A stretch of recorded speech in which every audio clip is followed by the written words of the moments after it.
Velakarti et Tremli Le'am. Bon, l'Olam a choisi Am Israël et les a fait sortir d'Égypte. Et ce peuple qui est sorti d'Égypte, c'est le Am Ayoudi. C'est Am Ayoudi, c'est le Am d'Akadosh Baruch. Alors, vous voyez que la question se pose, à partir de là, de savoir Maou Youdi. Qu'est-ce que la Torah appelle Youdi? Alors, vous voyez qu'il ne faut pas s'imaginer qu'on parle maintenant du din de Youdi. Le din de Youdi, on a compris, du moment où il est né d'une mère juive, automatiquement il est juif. C'est pas ça la question. La question, c'est pas biologiquement comment il est juif. La question, comment il est Youdi dans sa maout. Dans sa maout, c'est dans son essence. Qu'est-ce qui fait qu'un homme Youdi, qui fait qu'Hachem Kaviachol a choisi ce bonhomme pour sortir d'Égypte? Parce qu'en fait, on parle d'un choix que l'Olam m'a envoyé. Alors, là aussi, il ne faut pas faire l'erreur de dire que ce qu'on va déterminer comme Yehudi, c'est celui qui pratique Torah ou Mitzvot. Ça aussi, c'est faux. C'est pas ça la maou de Yehudi. On ne peut pas dire que c'est la pratique de la Torah et des Mitzvot. La preuve, c'est qu'avant de recevoir la Torah, encore quand ils étaient en Égypte, où ils n'avaient pas encore, ils étaient béné noirs, Badin. Et malgré tout, on a appelé ça Am Yehudi. C'est ce peuple qu'on appelle Am Yehudi. Donc, bien avant de recevoir la Torah, et les lois, et les interdictions, et les Mitzvot assez, Am Israël, dans un statut de béné noir, il s'appelle déjà Am Yehudi. Donc forcément, il y a un autre critère. Il y a un autre critère qui détermine qu'est-ce qu'on va appeler Yehudi, et pas du tout l'accomplissement des mitzvot. Si vous voulez, quelque part, l'accomplissement des mitzvot ne font pas un homme juif, c'est parce qu'il est juif qu'il accomplit les mitzvot. C'est-à-dire à l'envers. À partir du moment où tu es juif, tu accomplis les mitzvot. Pas parce que tu accomplis les mitzvot, tu es juif. Vous avez compris? Donc c'est-à-dire qu'il y a une autre rouna, quelque chose d'autre, qui détermine Mazéa Yehudi Azé. C'est quoi cette définition de Yehudi? Qui n'est pas l'accomplissement des mitzvot, qui n'est pas la naissance d'une mère juive. C'est quoi cette nikuda, cette rouna, que Hachem a vu chez le juif qui est sorti d'Égypte pour dire Zé Yehudi. Celui-là, il est juif. 20% seulement. Un cinquième. 80% Rabotai ne répondaient pas à cette rouna. La question de savoir, hein, c'est que, est-ce que nous, on est dans cette rouna? Est-ce qu'on fait partie de ces juifs-là? De ce juif que si nous-mêmes, nous étions en Égypte, nous serions sortis d'Égypte. Et pourquoi? Parce qu'on a cette trouna. On a cette trouna de Yehudi Rabotai. Mais qu'on ne peut pas faire l'erreur de croire que le simple fait d'étudier la Torah, de faire les mitzvot, de faire ce que la Torah nous demande, ça nous rend Yehudi. Chez Mishmon, c'est pas là-bas. C'est pas avec ça qu'on détermine un Yehudi. On détermine Yehudi par rapport à sa ma'oud de Yehudi. Et là, Vadaï, quand on essaye de comprendre, mamash, comment dire, la Nekuda et le Ikar, on voit ce qu'Hachem a été mavlit, ce qu'Hachem a mis en relief. Qu'est-ce qu'il a mis en relief, Hachem? L'erter acharay bamidbar, be'eres lo zerua. Que Hachem, la chose qu'il a amené à dire Zay am Yehudi, c'est le fait de l'erter acharay bamidbar.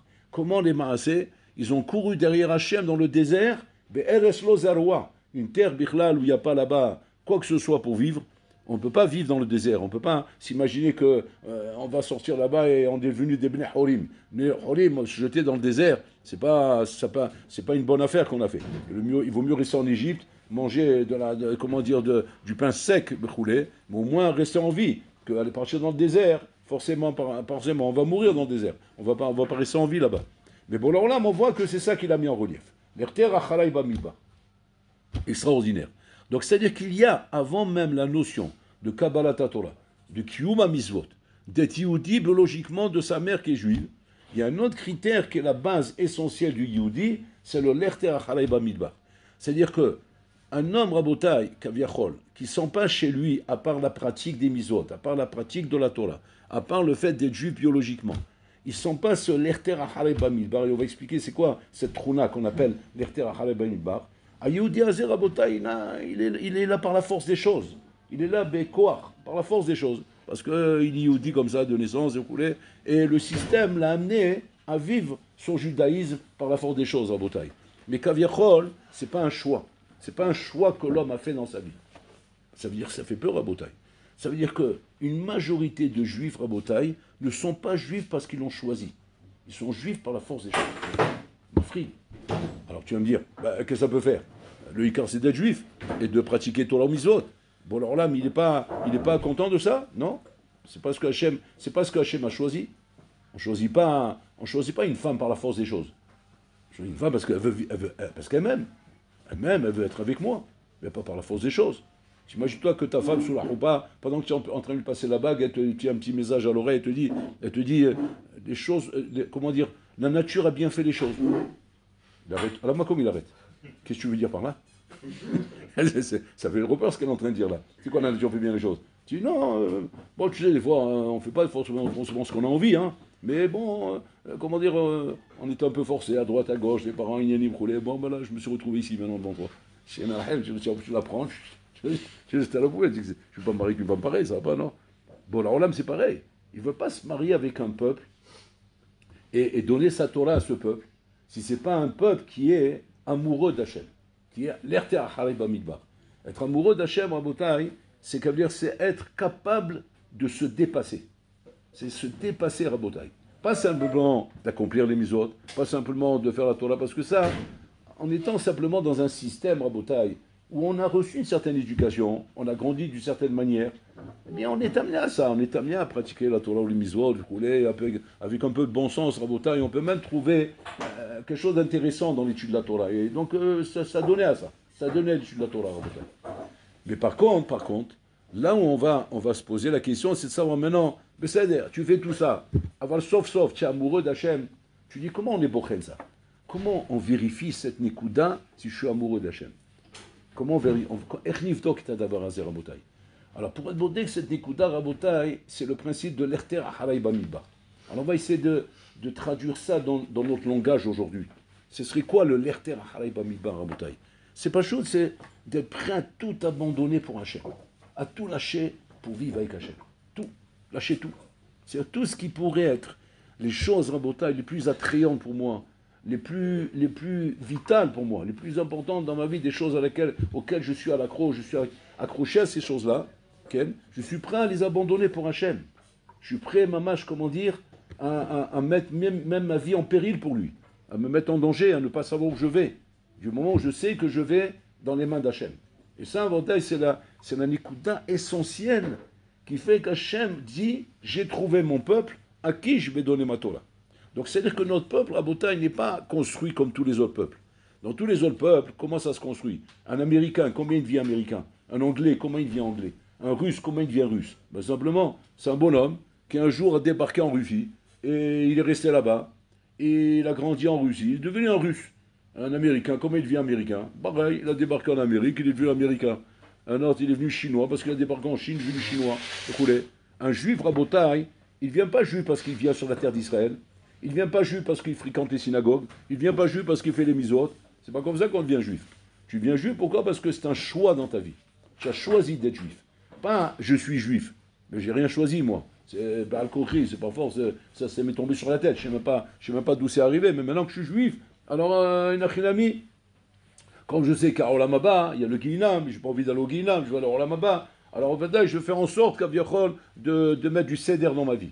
De mettre du céder dans ma vie, de ne pas être trop rachat. Attier rachat arbé. Ouais. Mais je serai aussi pas trop de sadique. Même un peu moins que, c'est un peu plus rachat, moins de sadique. Mais je ne vais pas, maintenant, à part ça, comment dire, ressentir une itlaavout spéciale d'être mamash am Israël, d'être kachour avec Bola Olam. Et ça, c'est la nikuda rabotai, qui est la nikuda essentielle du mifgash qu'on va avoir le soir de Pessah.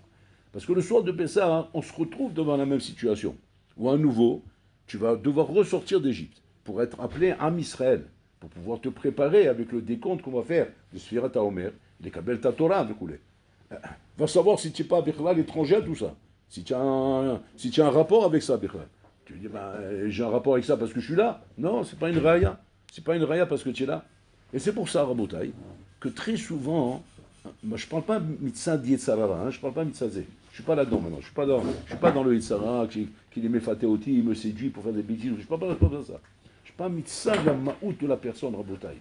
La maout de la personne, où le bonhomme, Rabotai, sent kaviachol qu'il n'y a pas que Hachem dans la vie, il y a autre chose dans la vie aussi. Et de ça, la Bishimon, il veut dire que c'était ça l'accusation de Neenu Meota Seuda. Parce que Neuna Meota Seuda, d'après les Mfashim qui veulent dire que tout était caché là-bas. Caché la Meadrin.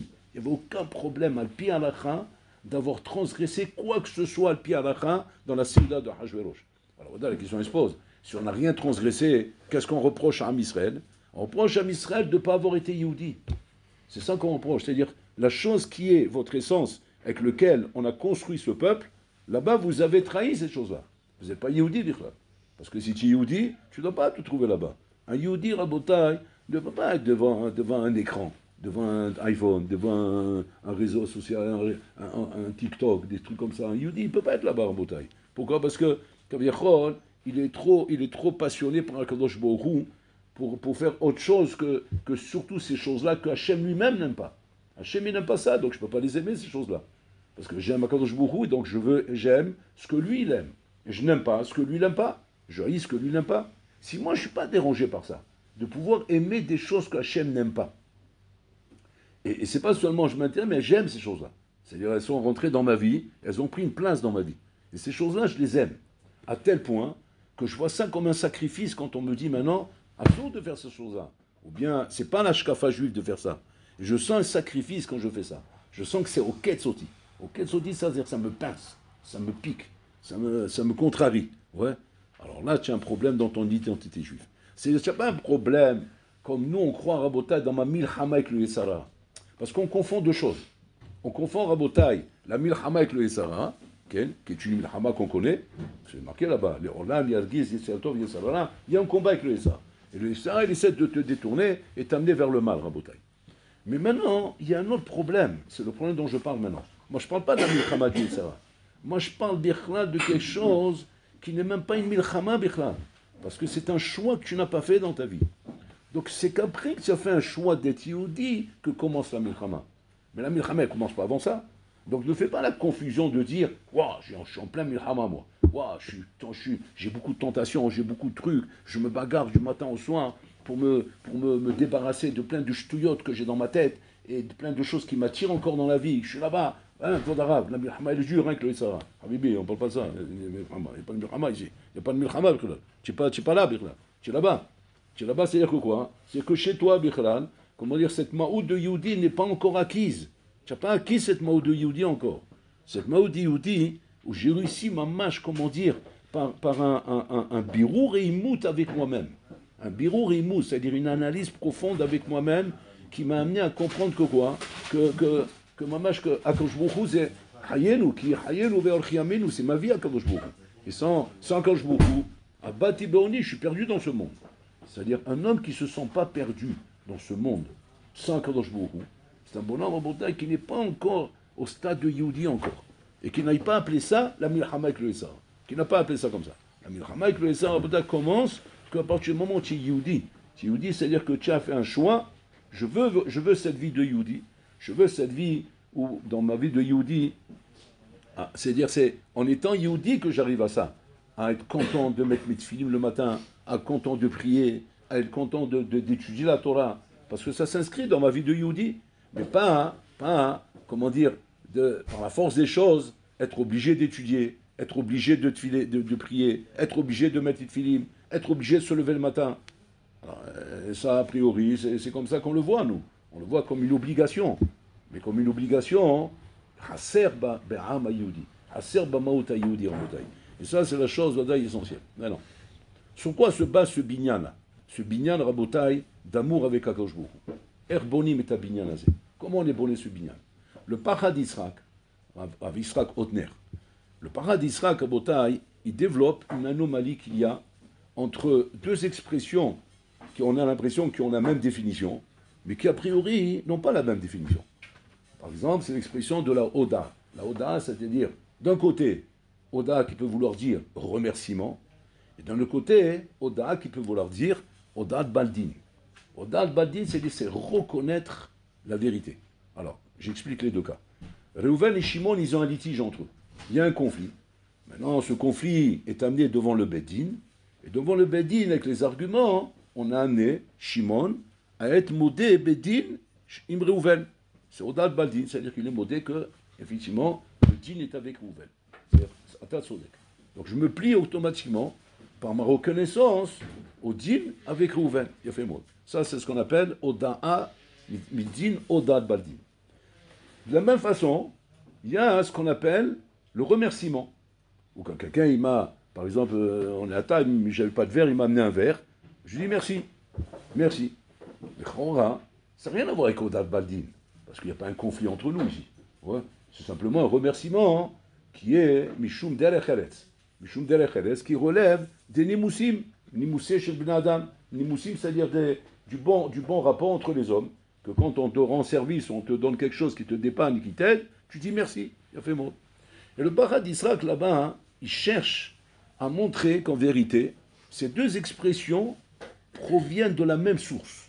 Il ne s'agit pas de deux expressions, comme en français, il y a des mots synonymes, oui, qui s'expriment de la même manière, mais qui n'ont pas du tout le même sens. Il dit non, ces deux expressions proviennent de la même source. Il veut dire que même le remerciement, c'est midin oda'at baldin. Incroyable. Comment il arrive à faire ça? Là, il va falloir comprendre. Vous avez compris ce que je dis? C'est-à-dire que quand tu m'amènes le verre, je suis assis à table, il me manque un verre, une fourchette, une assiette, une serviette, un objet animal. Ouais. Et toi, tu es gentiment, tu es venu comme ça, sympathique, tu es venu m'amener le verre. Et moi, je te dis merci maintenant. Il dit le Barat d'Israël, ce remerciement-là, il est midin oda'at baldin. Pour le cher Olam, c'est cachement de la vie, les uns. Parce que pour qu'il soit midin oda'at baldin, c'est-à-dire qu'il faudrait dire qu'il y a un conflit entre nous. Parce qu'il y a dans un conflit qu'on appelle ça oda'at baldin. Mais là, on n'a pas de conflit. Tu as été gentil de m'amener le verre, je te remercie. Il n'y a aucun conflit entre nous. Quand c'est qu'on parle d'oda'at baldin? Quand il y a un conflit, mais là, il n'y a pas de conflit, là, bichlal. Et de la même façon, il dit le Barat d'Israël, de la même façon, quand tu remercies Hachem sur quoi que ce soit qu'il te fait dans la vie, Hachem t'a rendu un service, il t'a aidé, il t'a guéri d'une maladie, nous. Il t'a aidé dans ta parnassa, il t'a résolu un problème. Tu avais un problème, tu as pris Hachem, il t'a résolu ton problème. Tout de suite, tu dis merci à Kadosh Baruch Hu, Toda Rabba Bola Olam. Il dit le Barat d'Israël, là-bas aussi c'est midin oda'at baldin. Tu dis, non, cher Olam, pourquoi c'est midin oda'at baldin? Appelle ça un remerciement, appelle ça derech eres, nimous, mais pas plus que ça. Oda'at baldin, ça veut dire qu'il y avait un conflit entre nous. Où est le conflit ici? Alors écoutez bien. Le Barat d'Israël il développe un yesod atsoum. Il dit comme ça. Et d'ailleurs, c'est extraordinaire parce que regardez bien, dans la tefila, vous le voyez aussi. Je ne sais pas si vous avez fait attention. Dans la tefila, ceux qui prient Bekavana. Regardez, dans la tefila, dans le modim, il y a une anomalie dans le modim. Je ne sais pas si vous avez relevé. Regardez comment on dit. Modim anachnu lach, shata hu Hashem Elokeinu, ve'Elokei avotenu le'olam va'ed. Surenu sur chayenu, umagel ish'enu atahu. לדור ודור, נודה לך ונספר תהילתך על חיינו המסורים בידיך. Les Mfarashim, ils demandent pourquoi il y a deux Odaot dans Modim. Deux Odaot dans Modim. Vous avez fait attention, j'avais jamais fait attention à ça. Hein? Regardez. Première, Modim anachnu lach, shatahu Hashem Elokeinu, ve'Elokei avotenu le'olam va'ed, surenu sur chayenu, magel ish'enu atahu. Donc ça, c'est la première partie. Première partie, c'est la première partie de la Oda. Deuxième partie. לדור ודור נודה לך. Et à tout charmer, je te remercierai Hachem. Deuxième partie de la Oda. Pourquoi cette expression de Oda qu'on fait Hachem dans la Oda, pourquoi elle est exprimée en deux parties? Modim anachloula, et mets-moi dans tout ce modim, toute la Oda que tu me fais. Pourquoi tu répètes à la fin Nodelecha? Mais amarnouk var modim. Quand tu dis modim, tu répètes encore. C'est chargé, Rabotai. Quand on fait des phrases bien faites en français, on ne charge pas, on ne répète pas plusieurs fois les mots. Ouais. Si tu répètes, c'est qu'il y a un problème, c'est qu'il y a un truc qui n'était pas compris dans la première partie. Qu'est-ce qu'il y a dans la deuxième partie qui n'est pas compris dans la première partie?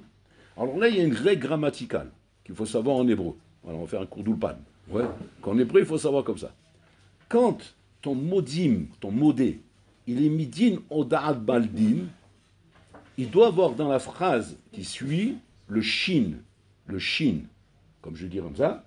Ani modelecha, shani chayav lecha. Donc le shin, dans la phrase, montre que le modim que j'ai dit au début est un modim de oda'at baldin. C'est-à-dire, il y a un conflit entre nous, et maintenant je suis modé badin, et quand je l'exprime, comment on voit que c'est un modé badin? Parce qu'il y a le shin dans la phrase, modéani she'ani chayav lecha, modéani shata tzodek, b'choule b'choule. Il y a un shin. Maintenant, comment on voit que c'est un modé de remerciement, pas un modé de baldin? C'est quand maintenant il va y avoir dans la phrase al, aïn lamed, al. Ani modelecha la kos. Je te remercie pour le verre. Je te remercie pour la cigarette. Je te remercie pour la chaise, etc. Il y a le mot al. Et c'est ça la différence. Et regardez comment c'est exprimé ici dans le modim. Modim anachnu lach, she'ata hu. Donc on commence par oda'at baldin, parce qu'il y a un shin. Et après, comment on dit après? Ledor vador, nodelecha on tsaper teilatecha al chayenu. Pitom al. Là-bas, c'est remerciement. Il a fait mot. Donc ça veut dire que quoi? Que les Chazal, quand ils ont écrit la Birkat HaOda, c'est le Modim, ils ont écrit ces deux notions-là. La notion du Oda al-Baldin et la notion du remerciement. Il a fait beau. Selon le Pachad d'Israël, qui explique en vérité que ces deux notions sont une même notion, qui est la notion de Oda al-Baldin. Alors il va se poser la question, pourquoi ici dans Modim, on voit que c'est divisé en deux expressions, alors que d'après le Pachad d'Israël, c'est un même Inyan, c'est un même Yesod. Ouais, comment on va comprendre ça? Et deuxième question, celle qu'on a au début, c'est quoi? Où je vois là au Dad Baldin dans le remerciement. Parce que Bardizek dit c'est Oto Yesod. Il m'amène un verre, c'est Midin au Dad Baldin que je le remercie. Attends, mais il n'y a pas de conflit entre nous. Pourquoi ça doit être Midin au Dad Baldin? Ouais. Alors il y a le Yesod qui donne, Yesod extraordinaire à Modèle. Et ce Yesod, il est essentiel dans tout ce qu'on est en train d'expliquer ici. Que la Maout Yehudi Rabotai commence à partir du moment où il y a cette Oda'a qui est Oda Badin. C'est-à-dire tout est basé sur Rabotai. Avant même la Tfila. C'est-à-dire avant même la notion de la Tfila, la notion de Oda'a doit être la Ma'oud du Yehudi envers Hachem. Et seulement quand il y aura cette Ma'oud, c'est-à-dire cette Oda de Oda Baldin, à ce moment-là, il y aura la Tfila, il y aura l'amour, il y aura le Kesher, il y aura l'Ertera Haray Bamidbar. C'est-à-dire il y aura tout ça. Il y a Mimela. Il y aura l'accomplissement des Mizvot qui suivent forcément, puisque je suis avec toi, Hachem. Donc j'accomplis pas mes Mizvot. Ouais, pour être juif, j'accomplis mes Mizvot parce que je suis juif. Et ça provient de Oda Baldin. Pourquoi? Regarde ce qu'il dit par Israël. Il dit qu'en vérité, tout est basé sur un conflit, un conflit rabotin tacite qu'il y a entre l'homme et son créateur. L'homme est dans un conflit constant, tacite, entre lui et Hachem. C'est quoi ce conflit? Un homme a du mal, Rabotai, dans le Teva, de pouvoir admettre Shachem Pashut Menael et Haim Shei. C'est Bol Olam qui dirige ma vie de A à Z. À Kol Bidei Shamayim. Tout. Je fais une affaire, j'ai levé le téléphone, j'ai conclu l'affaire, j'ai fait le contrat, j'ai fait rentrer l'argent, j'ai rien fait. Alors qui a fait ça? C'est Bol Olam qui a fait. C'est Bol Olam qui l'a fait. Et je suis censé faire quoi? Le remercier. Tu es censé le remercier. Tu es censé être modèle de Bol Olam. Incroyable. Comment un homme va réussir à faire une chose pareille? C'est une opération impossible, peut-être. Comment? Je me vois faire la chose. Je me vois m'appliquer. Je me vois comment je feinte et je manipule la situation pour arriver à aboutir au contrat, pour arriver à aboutir à l'affaire que je suis en train de faire, pour aboutir au projet que je suis en train de mettre en place. Et après tout ce travail de titan, où j'ai utilisé toute ma chokhma, toute ma sagesse, toutes mes qualités, maintenant on te dit, tu n'as rien fait. Tu es fatigué ou là? Rien que dans le hall, prenez un exemple banal comme ça dans la vie de tous les jours, où maintenant un copain il va te dire une fois qu'il t'a vu faire un truc exceptionnel, tu as battu un champion, tu as fait un championnat du monde, tu as battu le record. Maintenant ton copain il vient à côté de toi et dit, c'est grâce à moi, hein. Qu'est-ce que tu as envie de lui faire? Tu as envie de lui mettre une tarte, grâce à toi. C'est moi qui étais dedans, c'est grâce à toi. Qu'est-ce qui t'arrive à toi? C'est grâce à toi de quoi? Je sais pas, j'étais là à côté, je t'ai encouragé, je dis, donc c'est grâce à moi. C'est grâce à moi que tu es le champion du monde. Vous vous rendez compte un peu la chutzpah qu'il y a ici à Rabotai? Comment un bonhomme qui voit comment lui fait les choses avec ses mains, comment il peut arriver à Rabotai à se déconnecter de cette mitziout et s'accrocher dans l'idée de dire c'est pour l'Orlam qui fait tout.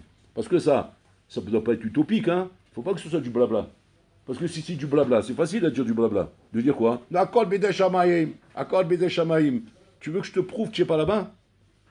C'est que dès que la chose ne se passe pas comme tu veux, tu t'énerves. Si c'est bidei shamayim, pourquoi tu t'énerves? C'est pas moi qui fais, c'est lui qui a fait. Et pourquoi tu cries avec moi, Bichlal? C'est pas moi, c'est Bol Olam.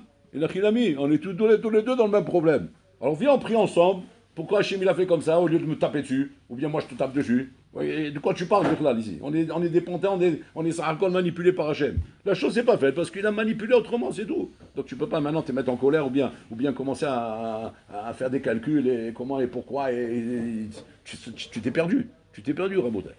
Donc ça veut dire comme ça, que toute la avodat Hachem, elle commence, Rabotai, d'abord par la Oda Baldin. Que quoi? Shakol bidei shamayim. Quand tu auras cette Oda Baldin, où tu arriveras à comprendre que En kochi ve'otzem yadi asuri tahayilazeh. C'est pas moi qui fais, c'est Bol Olam qui fait. Seulement à ce moment-là, quand tu arriveras à cette Oda de Baldin, Seulement à ce moment-là, tu arriveras au remerciement envers Hachem.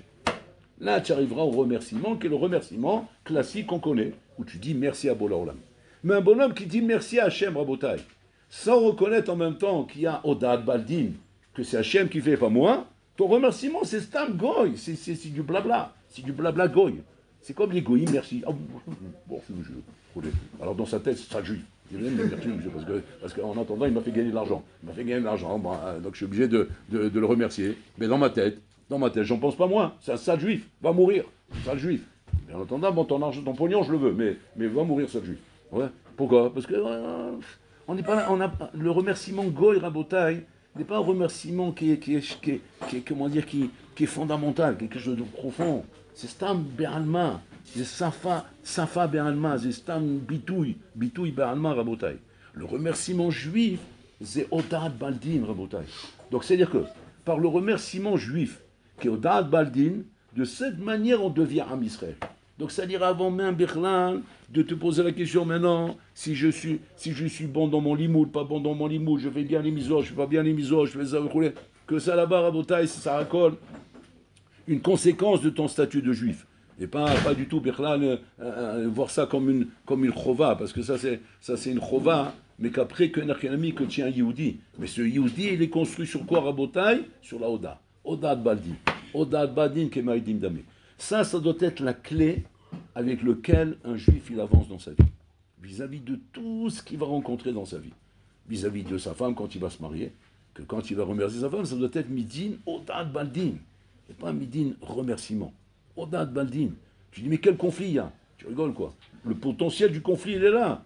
Il y a un potentiel de conflit. Parce qu'en fait, tu n'es pas conscient combien ces choses-là, Inachinami, viennent d'Hachem. Et quand Hachem, il veut que la chose se passe, elle se passera. Et quand Hachem, il ne veut pas que ça se passe, ça ne se passera pas. Après, toi, va te taper la tête contre le mur. Va commencer à t'énerver pourquoi ça ne s'est pas passé. Et va croire que maintenant, ça relève juste du remerciement Be'alma, de Derech Erez, Mishum Nimous. Ça n'a rien à voir avec ça, Rabotai. Donc, Am Israël, c'est ça, Rabotai. Les 20% de Juifs qui sont sortis d'Égypte, Rabotai, ça a été 20% qui ont compris Shakol Bidei Shamaim. En'on Milevado. Shakol Bidei Shamaim. Et que tout ce qui va m'arriver à partir de maintenant dans ma vie, c'est lui qui va le décider. Dans ce cas-là, l'Irter Haraïba Midba, j'ai pas le problème de sortir dans le désert. Pourquoi? Parce que c'est lui qui décide, c'est lui qui fait, c'est lui qui va amener à ce que les choses se passent comme lui il a prévu que ça se passe. Donc il me met là, maintenant c'est là-bas que je suis moi, parce que j'ai fait ce birour avec moi-même. Mais si maintenant, je sors d'Égypte, juste pour sortir de cette catastrophe qu'on appelle l'Égypte, oui, mais c'est juste pour avoir une meilleure vie, un meilleur sentiment, une meilleure argacha. Alors là, je vais pas faire partie des mitlonénim, qui étaient Erevrav, qui sont sortis d'Égypte, Rabotai. Erevrav qui sont sortis d'Égypte ne sont pas Yehudis dans leur maout, mais ils s'accrochent aux Yehudim. Ils s'accrochent aux Yehudim parce qu'eux aussi veulent sortir d'Égypte. Mais ils veulent sortir d'Égypte pourquoi? Pour bénéficier, Rabotai, de ce que Am Israël va bénéficier. Mais ils ne sont pas de là-bas parce qu'ils sont l'Erta, Haraïba Midba. Ça va être quoi la différence? Sur le terrain, tu vas la voir la différence. C'est toutes les parachiotes, Rabotai. Les mitlonénim, les râleurs, les bonhommes qui se plaignent, les bonhommes qui ne sont pas contents, les bonhommes qui sont constamment en train de reprocher à Hachem de ne pas être proche de moi, de ne pas me donner de ce dont j'ai besoin, ne pas pourvoir à mes besoins, ne pas s'occuper de moi. Et on a langui les oignons de l'Égypte, on a langui les cornichons d'Égypte, on a langui les radis, on a rendu le hebel, on a rendu... Alors qu'à Israël, Rabotai se plaignent de rien. Mais pourquoi on se plaint de rien? Parce que c'est pour l'Olam qui décide, Rabotai. C'est pas moi qui décide maintenant si ça va être comme ça ou comme ça, c'est pour l'Olam qui décide de tout. Donc du moment où il décide de tout, Rabotai, quoi que je fasse, quoi que je sois amené à vivre dans ma vie, la chose qui doit me réconforter et qui doit m'amener au remerciement, même quand Hachem il me met une tarte, c'est ça le plus dur. Même quand il me met une tarte. C'est de dire quoi? C'est toi, Hachem, qui m'a mis cette tarte. Et si tu me l'as mis, c'est pour mon bien. Parce que si jamais, effectivement, j'imagine que c'est le bonhomme que j'ai en face de moi qui m'a mis la tarte, alors j'ai qu'un problème dans ma tête, c'est lui mettre une tête au carré. C'est ça que j'ai dans ma tête. Mais bon, alors là, il n'est pas là, Rabotai, pour que j'aille dire maintenant, à Kolbi des Shamaim, c'est Hachem qui a fait ça, c'est pas lui qui a fait ça. Lui, ça raconte, c'est un chaliard, mais c'est Bolan qui est derrière tout ça. Un homme qui n'a pas compris cette souga, Rabotai, c'est un homme qui ne peut pas sortir d'Égypte, Rabotai. C'est un homme qui reste Mamash Bemitzraïm, Menametzar, il est pris dans un engrenage, Rabotai, infernal, Ouais. Oui, il va être Mikaem Torah au Mizot. Par la force des choses, il va faire les Mizot. Par la force des choses, il va étudier la Torah. Par la force des choses, il va faire toutes ces choses-là, Rabotai. Aval Chasser lo Haïkar. Il lui manque le Ikar, ce bonhomme. Le Ikar, il lui manque.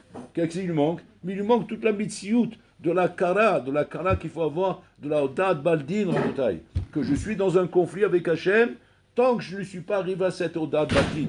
Je suis dans un conflit avec Hachem tant que je ne suis pas arrivé là-bas. Après cela, tout ce que tu peux remercier, en disant, quand on dit comme ça, il y a une avoda très chachouva d'être modèle Hachem. Alors tu vois les bonhommes, tu les vois tous. Ils sont modés quand tout va bien, mais quand tout va mal, il n'y a plus d'Oda. C'est fini. Il n'y a plus d'Oda. Parce que là-bas c'est avec un pincement au ventre.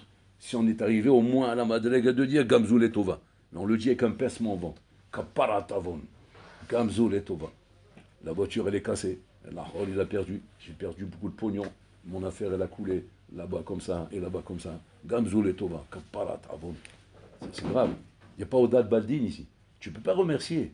C'est quoi la Odad Baldin? Shakol bidei shamaim. C'est lui qui a été marlit comme ça.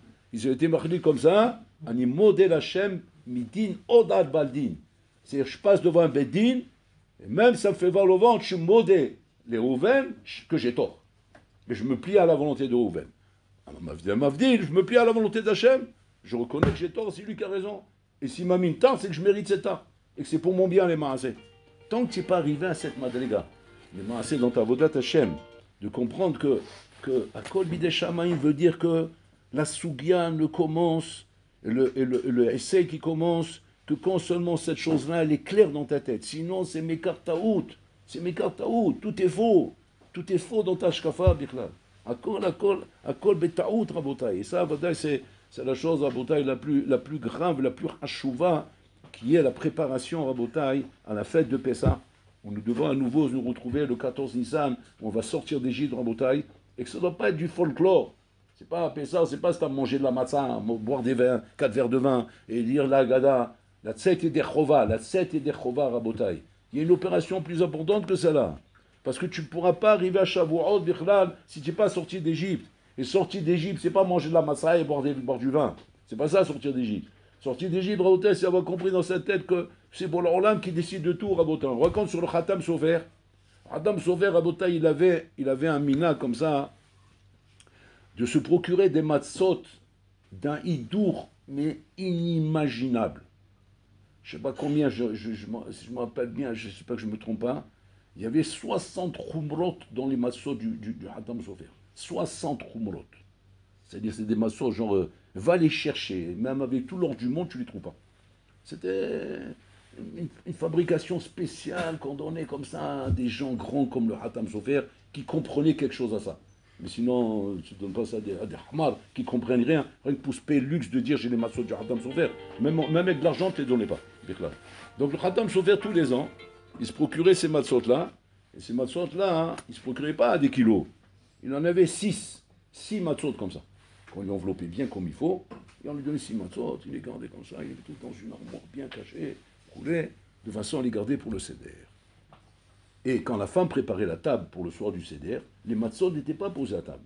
Il fallait attendre que le Hatam Sofer vienne, qu'il sort le paquet, qu'il ouvre les matzot et qu'il les mette là-bas. Tellement qu'il était marmire. Top. Qu'est-ce qui s'est passé? Une veille de Pessah, il est venu un tafran, un ani, un pauvre. Il tape à la porte. Il dit, j'ai rien de quoi faire le seder. J'ai pas de matzot, j'ai pas de vin, j'ai rien du tout. Et nikloum, comment je fais le seder ce soir? Wow. La femme du Hatam Sofer, qui était une sadiquette hors norme, elle a vu, elle dit quoi? Vous savez rien? Tout de suite, attendez. Elle est partie dans la cuisine, tout de suite, elle a amené une bouteille de vin, elle a donné le maror, le chakam, tout ce qu'il fallait. Mais il manque les matzot. Elle ouvre le placard, elle prend les matzot du Hatam Sofer, car elle lui donne à lui. Et lui, tout heureux, merci, toda, il s'en va comme ça. Le Hatam Sofer, il arrive le soir du Seder, il vient de la synagogue, il fait un meler, Malchouto, il vient comme ça, tout heureux. Ouais, ça y est, on va commencer à le Seder. Il va vers l'armoire pour sortir les matzot. Bon, il n'y a rien. Ça va. Il se met à table. Ouais. Il dit à la femme, bon, mets des matzot. Alors la femme, elle ne savait pas quoi faire parce qu'elle a commencé à comprendre qu'elle a fait une gaffe. Mais bon, elle ne dit rien. Et donc elle met des matzot. Mais des matzot, genre les galettes d'agent, quoi. C'est la bienfaisance. Bon, il attaque son cédère. Mais il attaque son cédère comme si rien n'était. Même pas un petit pincement ou un petit grimace. Ouais, non, comme si rien n'était. Comme d'habitude. Halak. Il fait le cédère, tout impeccable. La femme voit ça. Bon, elle connaît, bon, elle sait que son mari c'est Khatam Sofer. Donc elle sait que c'est un tzaddik. C'est-à-dire, bon, ça tout se passe bien, bon, prochain. Pendant Chol HaMoed, il vient un bonhomme chez le Khatam Sofer, il dit, je sais que c'est Chol HaMoed, c'est pas le moment, mais il y a urgence. Quelle urgence? Il faut que je divorce ma femme. Alors j'ai dit, pourquoi tu veux divorcer ta femme? Qu'est-ce qui se passe? Chol HaMoed, avec maintenant? Il dit oui. Il dit pourquoi? Pas shoot. Elle a brûlé ce chéna. Elle a brûlé la daf. Ouais. Chez moi, la daf, c'est capital. C'est Hok Velo Yavor. C'est comme si elle était Mehal Shabbat, c'est comme si elle a cassé l'étape de la loi, c'est comme si elle a bafoué la croyance en Dieu. Bon, Maboul, quoi, Maboul. Alors donc je la divorce. Khatam Sofer, il dit, bon, d'accord, assis-toi. Il appelle sa femme. Sa femme, elle vient. Il dit à sa femme, dis-moi, tu peux me dire où ils sont les matzot que j'ai achetés? Les matzot Moudarot. Tu te rappelles dans le paquet comme ça? Ouais. Tu peux me dire où elles sont? Et la femme change de couleur. Je les ai donnés au pauvre qui est venu. Il y a un pauvre qui est venu et j'ai fait une gaffe, j'ai donné les matzot. T'inquiète pas, détends-toi ma femme. Je vais pas te reprocher, je vais pas te crier, je vais rien dire. Je te pose cette question pour autre chose. Je dis pourquoi? Est-ce que tu as vu ce soir-là quoi que ce soit qui t'a montré que j'avais un problème? Elle dit, pas du tout. D'ailleurs, j'étais très étonné. J'ai dit, machin, comme si rien n'était. Comme si rien n'était. Alors qu'il s'agissait des matzot. Et la femme elle-même, elle dit, qu'est-ce que j'ai fait? Et l'autre, il entend ça. Une fois qu'il a terminé, il le regarde à l'autre. Il dit, dis-moi, on peut comparer ton cas et mon cas? Parce qu'elle a brûlé la daf, tu veux la divorcer, ta femme? Ouais. Moi, j'ai ici 1000 raisons de vouloir s'amettre après ta chita à toi, de divorcer ma femme. Ouais. Qu'elle a pris mes matzot moudarot que j'attends toute l'année, comme je sais pas quoi, pour les avoir. Mais tout ça vient, cet avoda rabotai. Ça vient de Akol B'tei Shamaim. C'est bon, on a qui décide. Et là, alors maintenant tu vas me dire comme ça. Qu'est-ce qui est plus grand? On va voir si vous avez compris. Le hidour des matzot ou la avodat Hashem qu'il y a eu ici, rabotai. Qu'est-ce qui est plus grand? Je dis, il a quand même perdu le hidour des matzot. C'est quand même dommage. Il a mangé de la bienfaisance à la place. Mange 10 kilos de bienfaisance. D'accord? Et ne sois pas chametz ce soir-là. C'est ça le truc. Tu as mangé 10 kilos de bienfaisance, mais ne sois pas chametz ce soir-là. Tu as dit, attends, mangeant 10 kilos de bienfaisance, tu crois que je suis pas chametz? Non, tu es chametz dans la matzah. Mais tu n'es pas chametz dans ta maout de Yehudi. Dans ta maout de Yehudi, tu es kacher les pessar la mehadrim. Parce que tu as compris que Shakol Bidei Shamaim. En te soumettant là, tu as compris, Jacob. C'est ça le mifran qu'Hachem il fait à l'homme, Rabotai. Et que l'Hachem il veut voir Enakhinami, combien tu es kacher les pessars. Pas kacher les pessars d'après ta chita à toi de Meboul. Kacher les pessars alpi maout, que si tu serais en Égypte, tu serais sorti d'Égypte.